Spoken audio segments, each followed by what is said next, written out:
হযরত মুসা আলাইহিস সালাম বলেন, ফেরাউন, জেলের ভয় আমি করি না, আমাকে জেলের ভয় দেখায়া লাভ নাই, আমি আল্লাহ পাকের পয়গম্বর। হযরত মুসা আলাইহিস সালাম, ফেরাউনের দলবল আছে, লোক লস্কর আছে, তার অস্ত্রের অভাব নাই।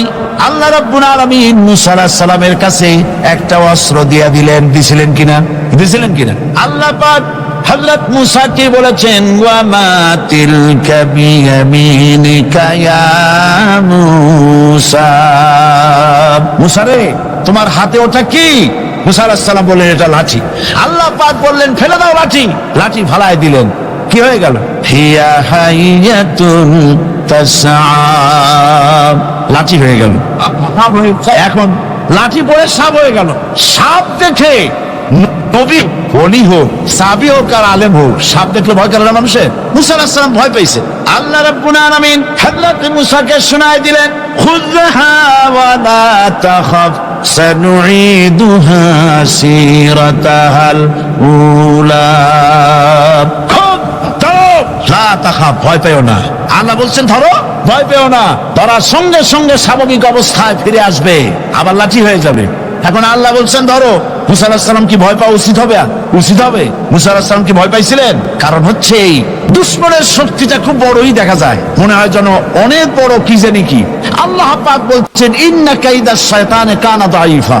শয়তানের চক্রান্ত যতই তুমি মনে করো অনেক ষড়যন্ত্রের জাল বিস্তার হয়ে আছে, আল্লাহ কয় কিছুই না, দাঈফা, অত্যন্ত দুর্বল। আল্লাহ পাক বললেন ধরো। মুসা আলাইহিস সালাম সাপ ধরলেন, সঙ্গে সঙ্গে লাঠি হয়ে গেল। ফেরাউন বরদাস্ত করলো না, রাষ্ট্র শক্তির পক্ষ থেকে আক্রমণ শুরু হলো। অপরাধ কি? মুসা আলাইহিস সালামের অপরাধ কি? কি অপরাধ? মাশাআল্লাহ, বুঝতে পেরেছেন। অপরাধ হচ্ছে তিনি বলেছেন লা ইলাহা, জোরে বলেন লা ইলাহা ইল্লাল্লাহ। তো আমি বলবো, আল্লাহ রাব্বুল আলামিন কোরআনে কারীমের মধ্যে বলেছেন, আল্লাহু লা ইলাহা ইল্লা হুয়াল হাইয়ুল কাইয়্যুম। কোন সূরায় আছে? কোন আয়াতে? আয়াতুল কুরসি। পড়তে ইচ্ছা করে না? পড়েন আমার সাথে। আল্লাহু লা ইলাহা ইল্লা হুয়াল হাইয়ুল কাইয়্যুম। আল্লাহ হচ্ছেন তিনি, যিনি ছাড়া কোনো উপাস্য নাই, কোনো ইলাহা নাই, কোনো মাবুদ নাই, যিনি ছাড়া আর কোনো ইবাদতের মালিক নাই, আর যিনি হচ্ছেন সদা জাগ্রত চিরঞ্জীব, সার্বভৌমত্বের একচ্ছত্র মালিক, যিনি সদা জাগ্রত চিরঞ্জীব, তিনি হচ্ছেন আল্লাহ। এখন কেউ যদি বলেন আল্লাহ অক্ষর কি, এক একটা অক্ষর বাদ দিয়া আল্লাহরে চিনায় দেন, তাও চিনানো যাবে। আল্লাহর প্রথম অক্ষর যদি বাদ দেন, কি থাকবে? কোরআনে কারীম বলছে তা দিয়েও বোঝা যাবে। লিল্লাহি মা ফিস সামাওয়াতি ওয়া মা ফিল আরদ। আল্লাহ হচ্ছেন তিনি, যার জন্য আকাশ আর জমিন, আকাশ এবং জমিনের একচ্ছত্র মালিক। এর মাঝখানে যা কিছু আছে সব কিছুর মালিকানা যার হাতের মুঠায়, তিনি আমার আল্লাহ। তিনি কে? আল্লাহ। এরপরে যদি বলেন আর একটা নাম ছেড়ে দেন, আলিফ সাল্লাম, একটা নাম ছেড়ে দিলাম, তাহলে কি থাকলো? লাহ থাকলো, দুইটা অক্ষর থাকলো লাহু। এই লাহু দিয়েও আল্লাহ রাব্বুল আলামিনের সিফাতকে, তার গুণকে বোঝা যাবে। লাহু মাকালিদুস সামাওয়াতি ওয়াল আরদ। আল্লাহ পাক বলেন আসমান এবং জমিনের রিজকের চাবিকাঠি আল্লাহ পাকের হাতে, যাকে খুশি তিনি পর্যাপ্ত রিজেক দান করেন। কেউ যদি বলেন লামটাও ভাড়া দেন, লামটাও ছেড়ে দেন, দিলাম নাম একটা ছেড়ে, থাকলো কি? একটা অক্ষর থাকলো হু। এই হু দিয়ে আমার আল্লাহরে চেনা যাবে। ওয়া হুয়াল গফুরুল ওয়াদুদু যুল আরশিল মাজিদ ফাআলুল লিমা ইউরিদ। আমার আল্লাহ হচ্ছেন তিনি, যিনি ক্ষমাশীল, যিনি দয়াবান, যিনি বান্দাকে মহব্বত করেন, যিনি হচ্ছেন আরশে আজিমের মালিক, তিনি হচ্ছেন সেই মহান সত্তা যিনি যা খুশি তাই করতে পারেন। সুতরাং আল্লাহ হচ্ছেন এমন এক লফজ, এমন এক নাম, এমন এক ইসমে জাত, যার কোনো বিকল্প নাই, যা অনুবাদ করে আল্লাহকে স্রষ্টা বললে এটা সারবে না, সৃষ্টিকর্তা বললে সারবে না। আল্লাহ পাকের নামের বিরাট বিশাল ব্যাপক অর্থ রয়েছে। সুতরাং আল্লাহকে আল্লাহই বলতে হবে। আল্লাহকে কি বলতে হবে? আল্লাহ আল্লাহ আল্লাহ। কত মজাই নামে, সুবহানাল্লাহ বিহামদি, কত মজাই নামে। আল্লাহ রাব্বুল আলামিন বলেন, আমরা শুরু করছি সূরা ফাতিহা। অভিনন্দন পত্র দিচ্ছি, কারে দিচ্ছি? আল্লাহ পাককে দিচ্ছি। সেখানেও ভাষা দিয়ে রব্বুল আলামিন বলেন, প্রশংসা করো, আলহামদুলিল্লাহি রাব্বিল আলামিন। সমস্ত প্রশংসা আল্লাহ পাকের, যিনি হচ্ছেন রব, যিনি কি? রব। এখন এই রব শব্দের বাংলা অর্থ করা হয় প্রভু, লালনকারী, প্রতিপালনকারী, কিন্তু এই অর্থ যথেষ্ট নয়। কোরআনে কারিমে যে রব বলা হয়েছে তার অর্থ হচ্ছে, তার অর্থ ব্যাপক, অনেক বিশাল এর অর্থ। এ রব কাকে বলে? এই রব শব্দের বাংলা অর্থ করা হয় প্রভু, লালনকারী, প্রতিপালনকারী, কিন্তু এই অর্থ যথেষ্ট নয়। কোরআনে কারিমে যে রব বলা হয়েছে তার অর্থ হচ্ছে, তার অর্থ ব্যাপক, অনেক বিশাল এর অর্থ। এ রব কাকে বলে? আমি রবের সমস্ত ব্যাখ্যা করতে পারবো না, তবে অল্প কথায় এমন ভাবে বলতে চেষ্টা করব যাতে করে আপনাদের বুঝে আসবে ইনশাআল্লাহ। আমরা বলি ইনশাআল্লাহ।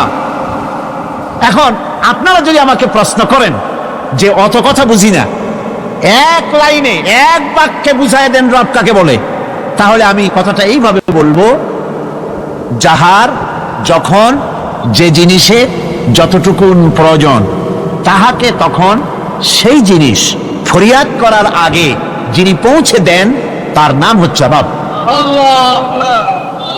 এ রব হচ্ছে তার মধ্যে রুবুবিয়তের সম্পূর্ণ কোয়ালিটিতে ভর্তি।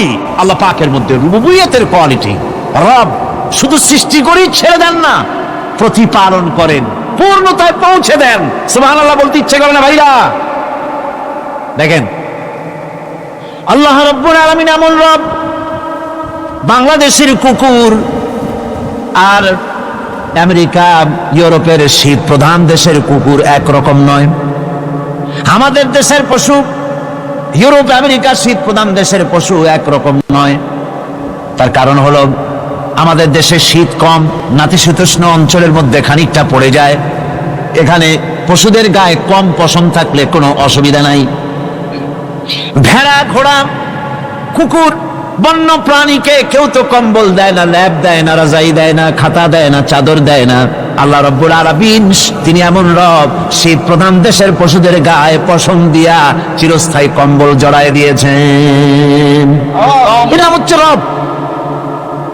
প্রতিপালনের পদ্ধতি কি সুন্দর করে তিনি প্রতিপালন করছেন, কি সুন্দর করে তিনি পশু পক্ষীগুলিকে তাদের আহার জোগাড় করছেন, প্রতিপালন করছেন। তিনি রব। মানুষকে সৃষ্টি করেছেন, আমাদেরকে সৃষ্টি করেছেন, সব প্রয়োজন মিটাইছেন, সকল প্রয়োজন মিটিয়েছেন, একটা জিনিস বাদ রাখেন না। আমাদের মুখে দাঁতের দরকার ছিল, মায়ের পেট থেকে দাঁত নিয়ে আসিনি। মায়ের পেট থেকে আসার পরে আমাদের খাবারের দরকার ছিল। লক্ষ্য করেন রব কারে বলে, লক্ষ্য করুন। মায়ের পেটের মধ্যে যখন ছিলাম ওখানে কোনো রোগের জীবাণু ঢুকতে পারে নাই। ফি করারিন মাকিন, একটি সুরক্ষিত জায়গায় আল্লাহ রাব্বুল আলামিন বাচ্চাকে রেখেছেন, যেখানে কোনো সর্দি হবে না, জ্বর হবে না, সর্দি হবে না, ব্রঙ্কাইটিস হবে না, ডায়াবেটিস হবে না, প্রেসার হবে না। মায়ের পেটের মধ্যে বাচ্চাকে এমন জায়গায় আল্লাহ যত্ন করে রেখেছেন। এই বাচ্চা যখন মায়ের পেট থেকে বেরিয়ে এলো তখন তার পরিবেশ অত্যন্ত খারাপ। এখানে পলিউশন আছে, এখানে কার্বন ডাই অক্সাইড আছে, এখানে বিষাক্ত হাওয়া আছে, এখানে দূষিত আবহাওয়া রয়েছে। প্রতি মুহূর্তে রোগ তাকে হামলা চালাতেছে। এই রোগের থেকে সে বাচ্চা বাঁচবে কি করে? এজন্য রব্বুল আলামিন তিনি এমন রব, মায়ের বুকের মধ্যে যে খাবার তৈরি করলেন বাচ্চার, ওই খাবারের মধ্যে বাচ্চার ওষুধও আল্লাহ পাক বানায়া দিলেন। মায়ের বুকের দুধ শুধু দুধ নয়, এটা ওষুধ। সুবহানাল্লাহ। এটা খাদ্য, এটা ওষুধ, এটা ভিটামিন, এটা ক্যালসিয়াম, এটা কার্বোহাইড্রেট, যা দরকার বাচ্চার জন্য সব আল্লাহ মায়ের দুধের মধ্যে দিয়ে দিলেন। যতক্ষণ বাচ্চা পেটে ছিল দুধ ছিল ঘন, যখন বাচ্চা মায়ের পেট থেকে বেরিয়ে এলো দুধটা হয়ে গেল পাতলা। এই পাতলা দুধটা খাবে, ওষুধ আছে এর মধ্যে, ভিটামিন আছে, খাইতে যেন বিস্বাদ না হয় একটু মিষ্টি দিয়ে দিলেন আল্লাহ, যাতে বাচ্চা মুখ ফিরায় না নেয়, সেজন্য খাইতে চায়। তারপরে যখন বাচ্চার হাড্ডি খেতে হবে, মাছ খেতে হবে, গোশত খেতে হবে, দুধের আর দরকার নাই, তার শরীরের ভিতরে রেজিস্ট্যান্স, রোগ প্রতিরোধক শক্তি তৈরি হয়েছে, এখন আরো ভালো খাবার দরকার। আল্লাহ রাব্বুল আলামিন মায়ের দুধকে শুকায় দিলেন, চুষলে আর পাওয়া যাবে না, দুধ শুকায় গেছে, এখন বাইরের খাবার খেতে হবে। আসছিল যখন বুকে দাঁত ছিল না, বাইরে যখন এলো দাঁতের যখন দরকার হলো, কোন আল্লাহর বান্দা কি আল্লাহর কাছে দরখাস্ত করেছেন যে আল্লাহ আমার কয়েকখান দাঁত দাও, দাঁত ছাড়া আমি চাবাই কেমনি? এই সবগুলি দাঁত কে সেট করে দিলেন? রব্বুল আলামিন দাঁতগুলিকে সেট করে দিন, মুখের মধ্যে দাঁত এসে গেল। আল্লাহ রাব্বুল আলামিন শরীরটাকে সাজিয়ে গুছিয়ে, হিউম্যান বায়োলজি যাকে বলা হয়, এই শরীরকে যে সুন্দর করে আল্লাহ পাক তৈরি করলেন বলে শেষ করা যাবে না, কত সুন্দর করে আল্লাহ পাক বানিয়েছেন। আপনার মাথার ভিতরে সেল তৈরি করা হলো, ব্রেন তৈরি করা হলো।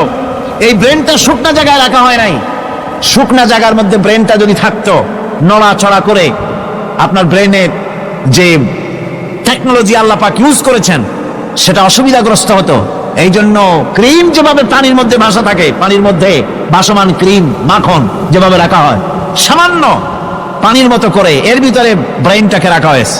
এই ব্রেনের ভিতরে, ব্রেন হচ্ছে পৃথিবীতে কম্পিউটার, আজকের পৃথিবীর শ্রেষ্ঠ আবিষ্কার।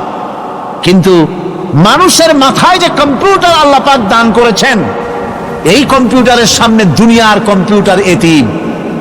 এবার লন্ডন গিয়েছিলাম, প্রত্যেক বছর 1.5 মাস 2 মাস সময় পাই, কিন্তু আপনারা দোয়া করেছেন এখন পার্লামেন্টে সময় দিতে হয় বেশি, বিদেশের সফর কমে গিয়েছে। 10 দিনের জন্য গিয়েছিলাম, ওরা আমাকে একটা ডায়েরি দিল, সেই ডায়েরিটার ভিতরে ডিজিটাল ডায়েরি, এই ডায়েরির মধ্যে তারা বলল যে এরকম, এই যে কাগজটা আপনারা দেখতে পাচ্ছেন, এই রকমের কাগজের 10 লক্ষ পাতা লিখতে যত কাগজ লাগে, এরকমের 10 লক্ষ পাতার লেখা ছোট্ট এই ডায়েরিটার মধ্যে ঢুকাই দেওয়া যায়। 10,000 টেলিফোন নাম্বারের মেমোরিতে তুলে দেওয়া যায়। এটা হচ্ছে লেটেস্ট আবিষ্কার। কিন্তু আল্লাহ পাক মানুষের যে ব্রেনটা তৈরি করলেন, পৃথিবীতে যা আছে এ সব কিছু একটা মানুষের ব্রেনের মধ্যে, সমস্ত তত্ত্ব, সমস্ত ফ্যাক্টস মানুষের মেমোরির ভিতরে ঢুকাবার পরেও আরো লক্ষ লক্ষ জায়গা বাকি থেকে যাবে, শূন্য থেকে যাবে, যা পূরণ হওয়ার নয়। এত বিশাল মেমোরি আল্লাহ পাক তার মানুষের মাথার মধ্যে তৈরি করে দিয়েছেন। সুবহানাল্লাহ বিহামদি। দেখুন অবস্থাটা কি, আল্লাহ তার মানুষকে কিভাবে, রব কাকে বলে, রব কারে বলে, সুবহানাল্লাহ বিহামদি। চোখের সামনে রাস্তা দিয়ে চলতে গিয়ে চোখের সামনে সাপ দেখলেন, চোখ দেখার কাজ করেছে। চোখ কি করেছে? দেখার কাজ করেছে। এখন কি করবেন? চোখ কিন্তু দেখে বসে থাকে নাই, চোখ দেখা মাত্রই ট্রান্সমিট করেছে ব্রেনকে। ব্রেন সাথে সাথে অ্যাকশন নিতে বলেছে হাতকে আর পাওকে। হাতে লাঠি থাকলে পিটাও, লাঠি না থাকলে পাকে বলেছে দৌড় মারো।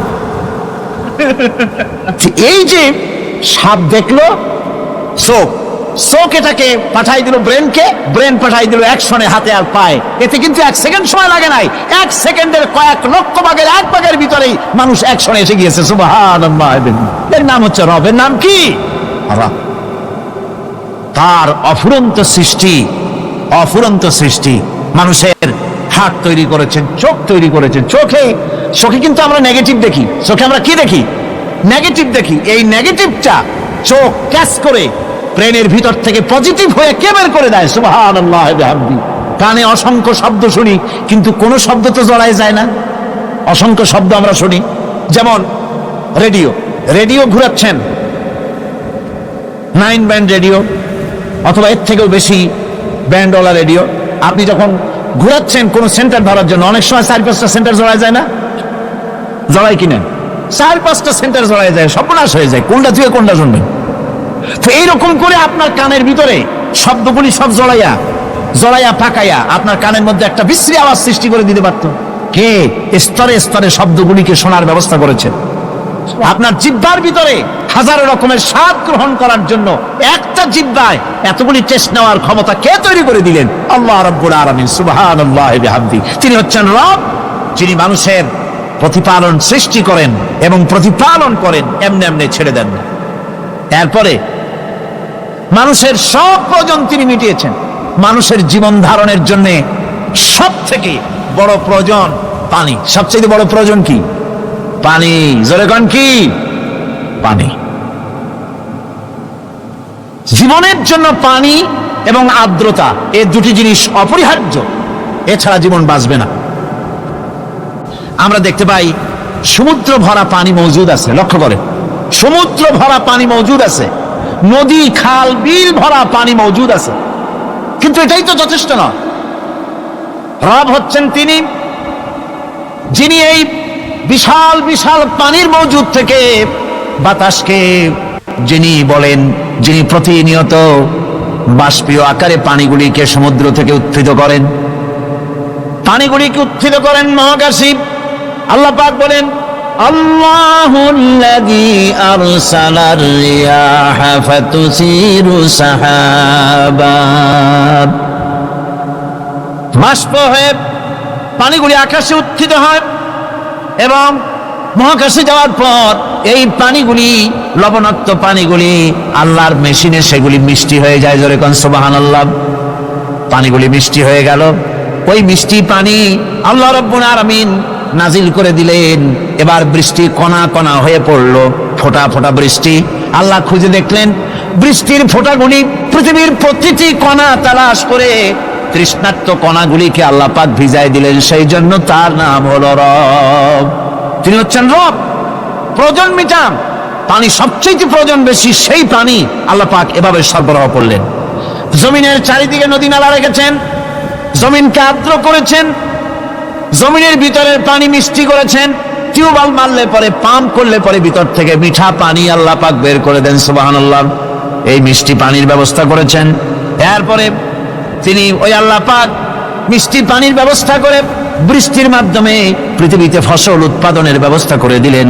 পাক কোরআনে কারীমের মধ্যে বলেছেন, ওয়াজআলনা মিনাল মাই কুল্লা শাইইন হাই। পানি দ্বারাই আমি সব বস্তুকে সজীব রাখি। বৈশিষ্ট্যের দিক থেকে পানির রয়েছে অনেক গুণ, আশ্চর্য গুণ। পৃথিবীর ৭৫% হচ্ছে পানি। আকাশ থেকে অর্থাৎ চাঁদ থেকে যখন চাঁদে ভ্রমণকারীরা যখন ছবি তুলেছে, তো সেই ছবিতে ব্লু রং এসেছে বেশি, সবুজ এসেছে কম। সবুজ হলো গাছপালা, আর ব্লু হচ্ছে পানি। সমুদ্রের পানির রং হচ্ছে নীল। মানুষের শরীরের ভিতরে ৬০% পানি, গাছের মধ্যে রয়েছে পানি। পানি ছাড়া পৃথিবীর বাঁচার কোনো পথ নাই। আবার দেখেন, প্রচন্ড শীতের কারণে, ঠান্ডার কারণে যেসব এলাকায় তাপমাত্রা হিমাঙ্কের নিচে এসে যায়, সেই সব দেশে সমুদ্রের পানি আর দরিয়ার পানিগুলি বরফ হয়ে যায়। এই বরফ যখন হতে থাকে, তখন পানি তার নিজের তাপকে নিচের দিকে ছুটতে থাকে। উপরের তাপ বরফ হয়ে যায় ঠান্ডা, আর নিচে তাপ বিচ্ছুরিত করে দিয়ে পানির ভিতরে যত জলজ প্রাণী আছে আর উদ্ভিদ আছে, সবগুলিকে বাঁচায় রাখার ব্যবস্থা আল্লাহ রাব্বুল আলামিন এভাবে করে থাকে।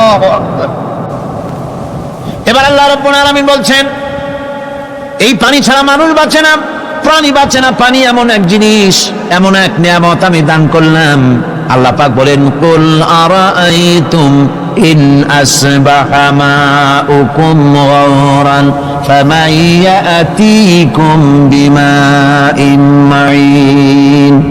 বলো দেখি, সবে শুকাইয়া যদি যায় এই জমিনের পানি, তাহলে হেথায় তটনির ধারা কে দিবে সবারে আনি।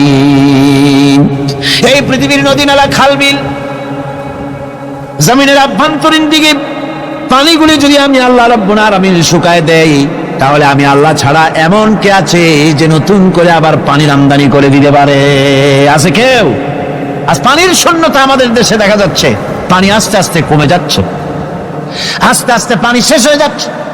কি কারণে শেষ হচ্ছে এবং কি হলে পানি পাওয়া যাবে পরে বলা যাবে ইনশাআল্লাহ। তো জীবন ধারণের জন্য যেমন পানির প্রয়োজন, জীবন ধারণের জন্য তেমন বাতাসেরও প্রয়োজন।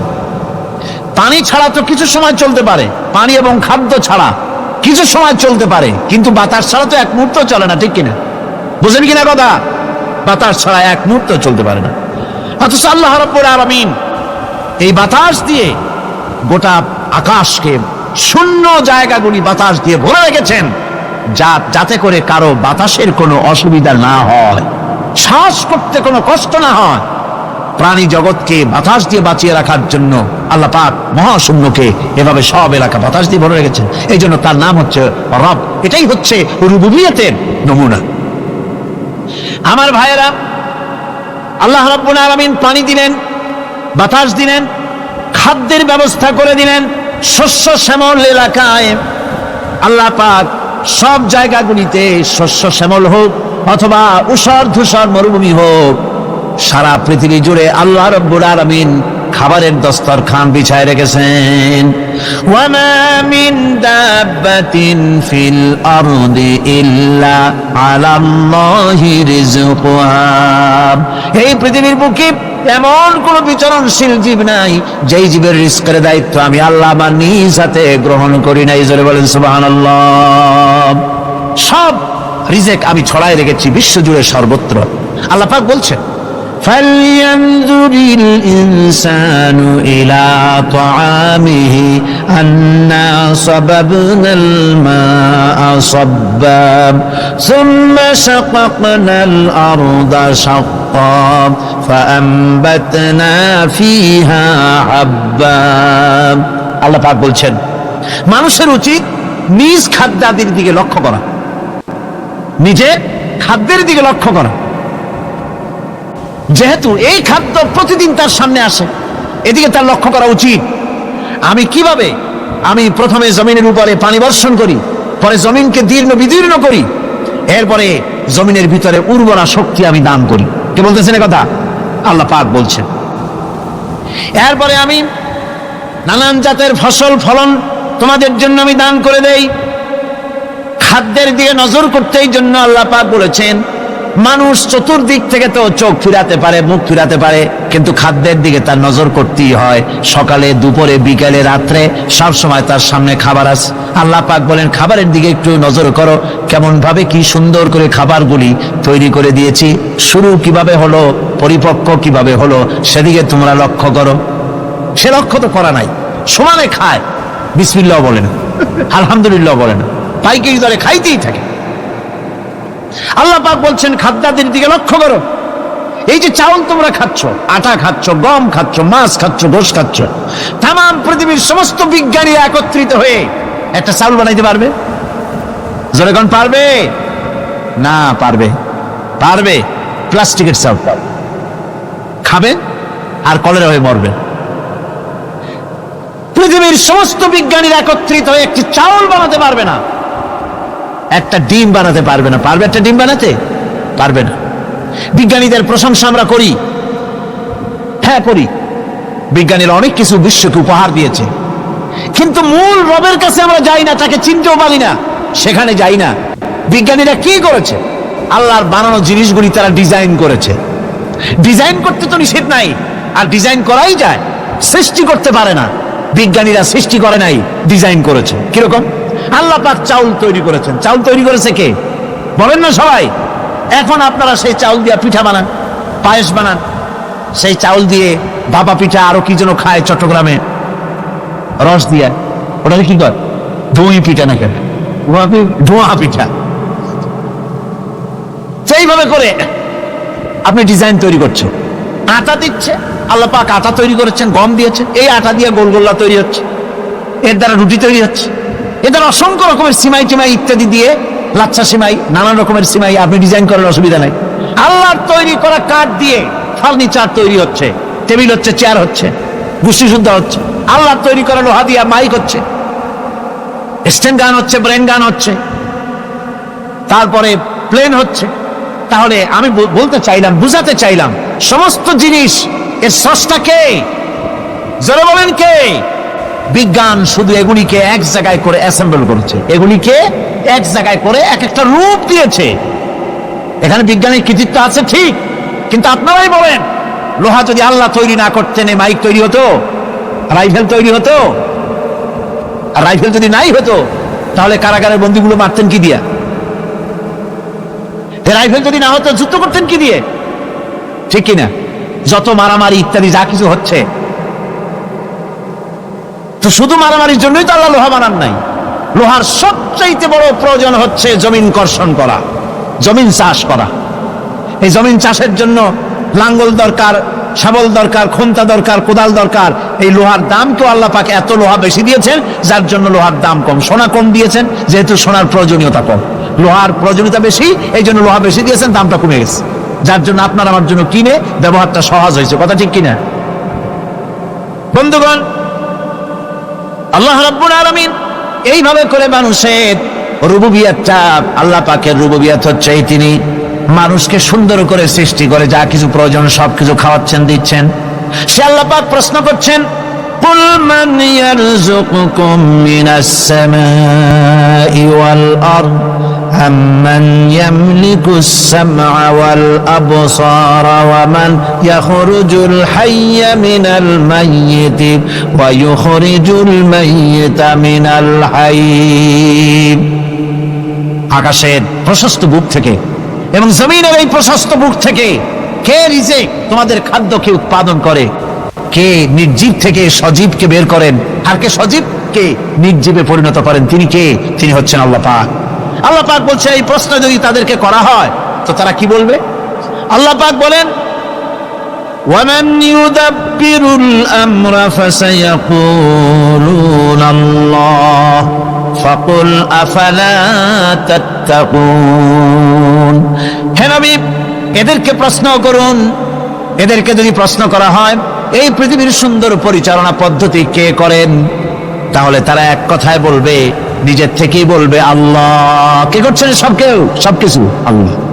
আল্লাহ পাক বলেন, নবী তাহলে তাদেরকে বলেন, এ কথা জানার পর, এ কথা বোঝার পরেও কেন তারা ঔদাসীন্যতা দেখাচ্ছে? কেন তারা গাফিল হয়ে যাচ্ছে? কেন তারা আল্লাহ পাককে ভয় করে তার পথের অনুসারী হচ্ছে না?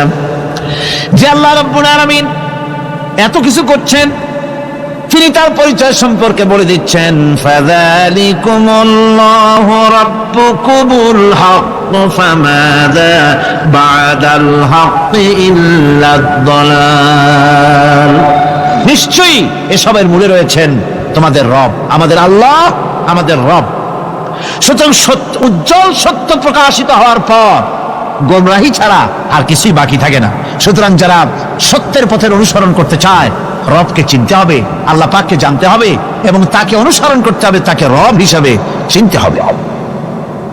আমার বন্ধুগণ, এটা হচ্ছে সেই রুবুবিয়াত ইলাহি যার দিকে হযরত মূসা আলাইহিস সালাম ইঙ্গিত করেছিলেন ফিরআউন যখন তাকে প্রশ্ন করেছিলেন, ফামান রাব্বুকুমা ইয়া মূসা। হে মূসা, তোমাদের দুজনের রব কে? তোমাদের রব, তোমাদের প্রভু কে? তিনি জবাব দিলেন, রব্বুনাল্লাযী আ'তা কুল্লা শাইইন খালকাহু সুম্মা হাদা। রব হচ্ছেন আমাদের তিনি, যিনি নাকি আমাদের প্রতিপালক, আমাদেরকে সৃষ্টি করেছেন এবং আমাদেরকে হেদায়েত দিয়েছেন, সঠিক পথের দিশা দিয়েছেন। এখানে হেদায়েত হচ্ছে, এখানে হেদায়েত শব্দের অর্থ হচ্ছে সৃষ্টি শুধু করেন নাই, তাকে চলার, তার খাদ্য অনুসন্ধানের, তাকে বেঁচে থাকার সবকিছুর উপকরণ, এর কমন সেন্স, এর সাধারণ জ্ঞান আল্লাহ পাক তার সাথে দিয়েছেন। তিনি হচ্ছে রব। আচ্ছা, একটা দৃষ্টান্ত দেই। এই হেদায়েতটা কি? এই হেদায়েতটা হচ্ছে, আপনাদের বাড়িতে যদি কারো বিড়াল থাকে, বিড়াল, বিড়াল বোঝেন তো না? কি বলে এটা? বিড়াল, বিলাই নাকি বলে? বিড়াল। এই বিড়াল যদি আপনাদের কারো বাড়িতে থাকে, তো বিড়ালের প্রসবকালীন অবস্থা দেখবেন, বিড়ালের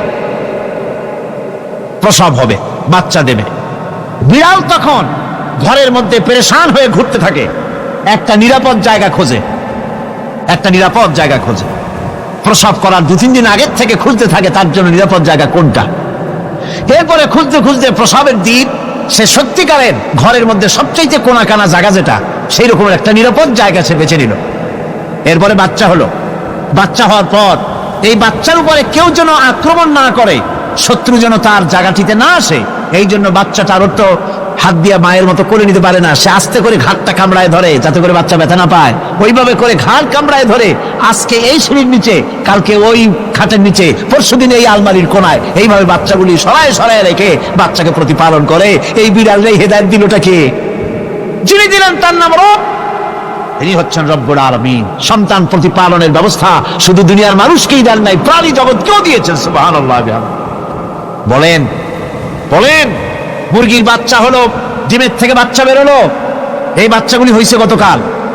আজকে বাচ্চাগুলি আদার খাচ্ছে মায়ের সাথে, হঠাৎ করে একটা চিল এলো আর ওর মা একটা সিগন্যাল মারলো, সাথে সাথে বাচ্চাগুলি দৌড়াইয়া এমন পলান দিল, আপনি তো ভালো একাদশীর বাপেও তালাশ করে পাবে না যে মুরগির বাচ্চা পলাইলো কই। এখন ওই বাচ্চাটিকে এই সিগন্যাল সম্পর্কে কে অবহিত করলো যে এইরকম একটা আওয়াজ শুনলে এটা ভীতির আওয়াজ, এটা সাইরেন, এটা বিপদ সংকেত, এটা ডেঞ্জার সিগন্যাল, এটা শুনলে দেখলে তাড়াতাড়ি করে আত্মগোপন করবা। কেটে গেল, কেটে গেল, আল্লাহ পাক শিখাইছেন। এখন এক শ্রেণীর বুদ্ধিজীবী তারা আবার উল্টা কথা কয়। তারা বলে কি? তারা বলে যে মুরগি বাচ্চা, এই বাচ্চা যে দৌড় মারলো, এখানে আল্লাহ এইসব কিছু নাই, নাউযুবিল্লাহ মিন যালিক। তো এখানে কি আছে? কই যে এখানে বিষয়টা হলো এই যে এই মুরগি আর মোরগ, ওর বাপ মা, এই দুজনের মধ্যে আছে চিলের ভয়, আছে শিয়ালের ভয়। ওই ভয় ওদের মধ্যে ছিল, এই মা বাপের ক্রসের মাধ্যমে বাচ্চা আসছে, কাজে ওই ভয়, বাপের যদি কোনো রোগ থাকে, মায়ের রোগ থাকে, তো এগুলি তো বাচ্চার মধ্যেও ঢোকে। তো ভয় হোক, সুখ হোক, দুঃখ হোক, এই অনুভূতি স্বাভাবিক প্রক্রিয়ার মাধ্যমে বাচ্চার মধ্যে ঢুকছে, আর সিল দেখে আওয়াজ শুনে সে আত্মগোপন করেছে। এইটা আমি পড়িয়া আমি আমার আলোচনা এক জায়গায় বললাম বুদ্ধিজীবীদের উদ্দেশ্যে, যদি সত্যি তাই হয়, মোরগ আর মুরগি মা বাবার মধ্যেই ভয় আছে বলে বাচ্চার মধ্যেই ভয় ঢুকছে, সেই জন্য সে আত্মগোপন করছে, তাহলে আবার মানুষের ব্যাপারে কথাটা আনি। মানুষেরা সাপের ভয় করে না মহব্বত করে? কথার জবাব দিলে না, যখন তখন মনে হয় আপনারা সাপ বুঝি ভালোবাসেন। সাপ আমরা সকলেই ভয় পাই, মায়ও ভয় পায়, বাবাও ভয় পায়। এই মায়ের গর্ভে সন্তান এসছে, সন্তানের বয়স 2 বছর, 2.5 বছর, ঘরের মধ্যে কেউ ছিল না, ঘরের মধ্যে একটা সাপ আসছে, একটা সুন্দর সাপ, দেখতে সুন্দর, কিন্তু সে সাপে কামড়ালে মানুষ মরে যায়। ওই সাপটা মাথা উঁচু করে ফোনা ধরেছে। এই বাচ্চাটা কি সাপ দেখে দৌড় মারবে, না বাচ্চাটা ওই সাপটাকে ধরার জন্য সে এগিয়ে যাবে? কোনটা করবে? এগিয়ে যাবে। তাহলে মা বাপের ভয়, তাদের মা বাপের রক্তের মধ্যে, শিরার মধ্যে সব জায়গায় সাপের ভয়, তার মাধ্যমে বাচ্চা হিসেবে বাচ্চার মধ্যে সাপের মহব্বত হইল কেন, ভয় হইল না কেন বাচ্চা অবস্থায়? সুবহানাল্লাহ। আমার বন্ধুগণ, মুরগির বাচ্চাকে হেফাজত করার জন্য বুদ্ধিমান প্রাণী মানুষ তার কাছে নাই বলে আল্লাহ রব্বুল আলামিন তারে বাচ্চা অবস্থা থেকে বোঝার তৌফিক দিয়েছেন কোনটা ভয়ের আওয়াজ, কোনটা হলো বিপদের আওয়াজ। মানব সন্তানের প্রতিপালন করার জন্য তার মার বাবা আছে বলে ওই রকম করে পশুদের মতো আল্লাহ বানান নাই, তাকে হেফাজত করার জন্য মা বাপ আছে বলে এই দায়িত্ব আল্লাহ পাক মা বাপের উপরে ছেড়ে দিয়েছেন। মা বাপ তাকে হেফাজত করে। রুবুবিয়তের প্রতিপালন, হেদায়েতের এই প্রতিপালন আল্লাহ পাক মানুষকে এভাবে করে তাদেরকে হেদায়েত দিয়েছেন, তার পথের চলার দিশা দিয়েছেন। পিঁপড়ার খাদ্য সংগ্রহের ব্যাপারটা দেখেন, পিঁপড়ার আছে দারুণ ঘ্রাণ শক্তি। কোথায় খাবা? 5 তলায় আপনি মিষ্টি খাচ্ছেন, রসগোল্লা থুয়ে দেন, তারপরে দেখেন কোন জায়গায় দিয়ে পিঁপড়া এসে জন্মের খাওয়া খায়, ঠিক কিনা? দেখেন তার কত তীব্র ঘ্রাণ শক্তি, সেখানে চলে যাচ্ছে। তাকে হেদায়েত দেওয়া হয়েছে, তাকে ঘ্রাণ শক্তি দেওয়া হয়েছে। চিল, শকুন, ঈগল কোথায় থাকে বুঝেন না? মহাশূন্যে 3 থেকে 3.5 মাইল উপরে শকুন, বাজ, ঈগল উঠতে থাকে। খাবে কি? ওখানে তো তার খাবার ছড়ানো নেই। আল্লাহ হচ্ছেন এমন রব, আমাদের স্রষ্টা হচ্ছেন এমন রব, যিনি ওই চিল, বাজ আর শকুন মহাশূন্যে যেগুলি উড়ে বেড়ায়, ওদেরকে আল্লাহ পাক এমন তীব্র দৃষ্টি শক্তি দান করেছেন, 3 মাইল উপর থেকেও ছাগল মুরগি মরা দেখলে ওখান থেকে এসে ঝাঁপায় পড়ে তা খেতে পারবে। তাকে দেওয়া হচ্ছে দৃষ্টিশক্তি। এরকম করে যার যা প্রয়োজন, সমস্ত প্রয়োজনগুলি আল্লাহ মিটাচ্ছেন। এরই নাম হচ্ছে রুবুবিয়তে ইলাহি। এটাই হচ্ছে আল্লাহ পাক রব, এটা তার অসংখ্য প্রমাণ। সেই জন্য আল্লাহ পাক বলেন আলহামদুলিল্লাহি রাব্বিল আলামিন। পড়েন সবাই, আলহামদুলিল্লাহি রাব্বিল আলামিন। সমস্ত প্রশংসা হচ্ছে আল্লাহ পাকের জন্য। কোন আল্লাহ? প্রথমে তো আল্লাহ বললাম, তারপর বললাম রব, এখন বলা হচ্ছে কোন রব? যিনি আলামিন, রব্বিল আলামিন, যিনি সমস্ত জাহানের রব। তাহলে বোঝা যাচ্ছে রব, জগৎ একটা না। জগৎ, কথা বুঝতেছেন আমার? জগৎ একটা নয়, অসংখ্য জগৎ আছে, বহুমাত্রিক জগতের কথা এখানে আল্লাহ পাক বলছে। আমি এই জন্য বলি যে কোরআন হচ্ছে বিজ্ঞানের উৎস। কোরআন বিজ্ঞানের কি?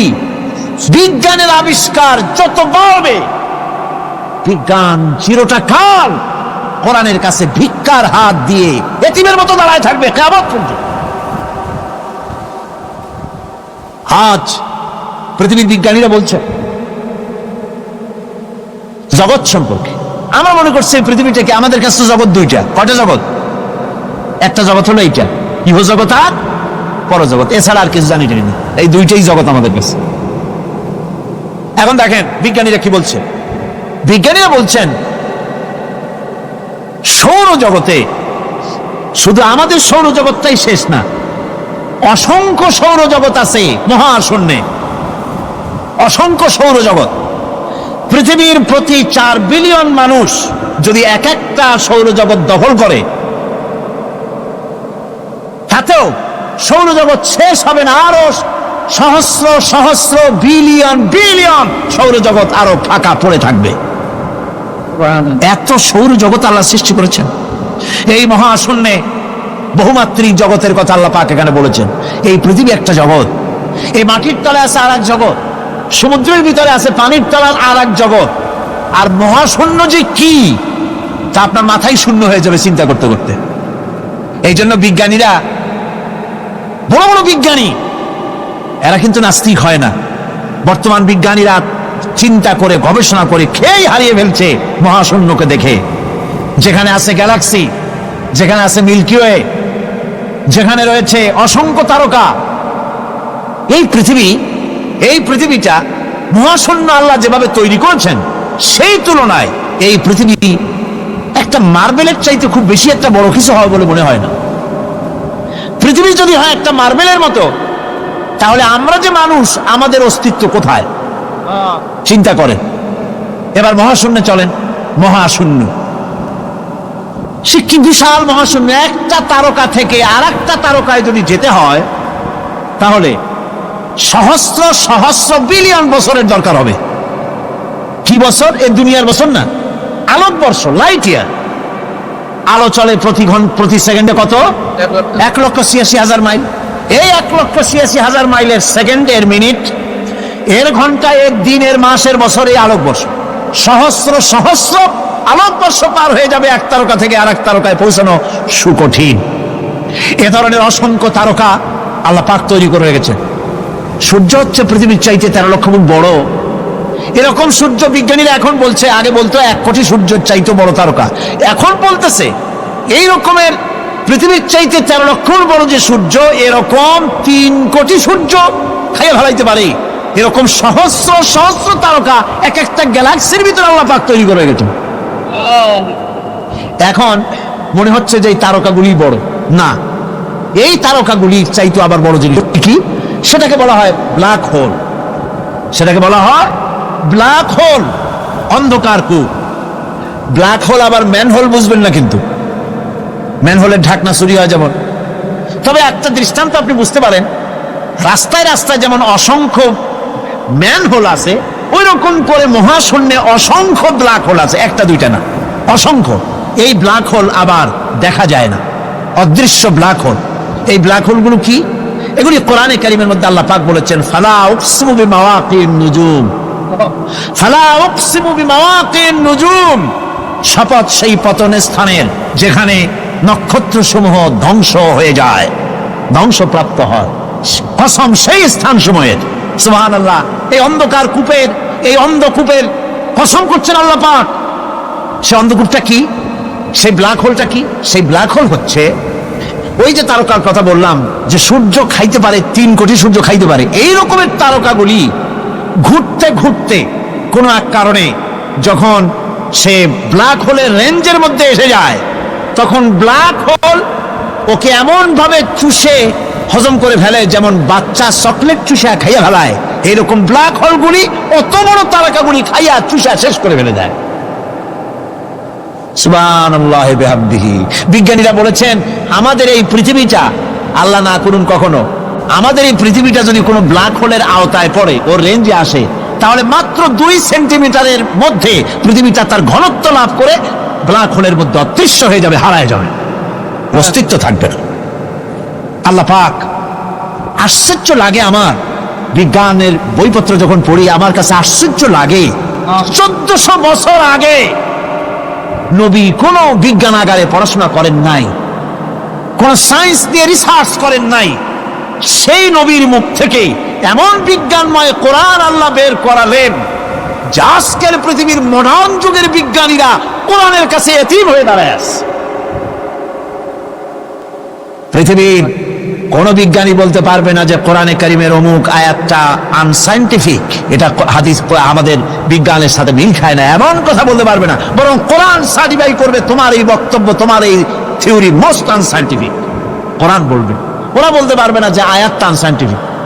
সুতরাং কোরআন হচ্ছে মহান বিজ্ঞানময়, কোরআন হচ্ছে আল্লাহ পাকের দেওয়া এক মহান বিধান।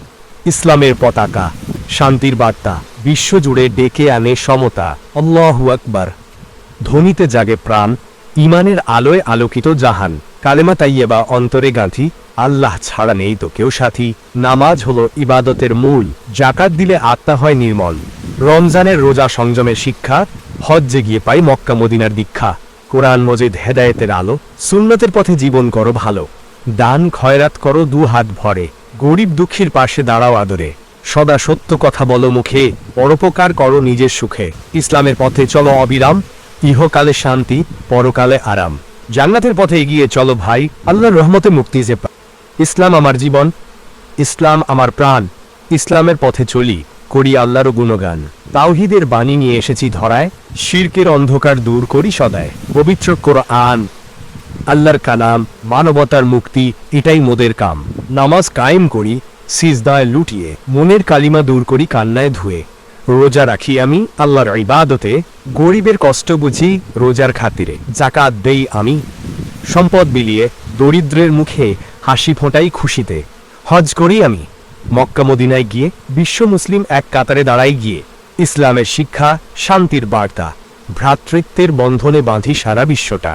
সদা সত্য বলি, করি ভালো কাজ, মানুষের সেবা করি এটাই মোদের সাজ।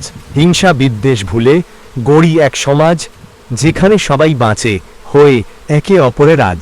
ইসলামের আলোয় আলোকিত জীবন, জান্নাতের পথে চলি এই তো আমার পণ। আল্লাহর রহমতে মুক্তি পাবো নিশ্চয়, ইসলামের পথে চলি নির্ভয়ে সবসময়। আজকের নেতা জাতির আশা, দেশ গড়ার স্বপ্নে পথ চলা।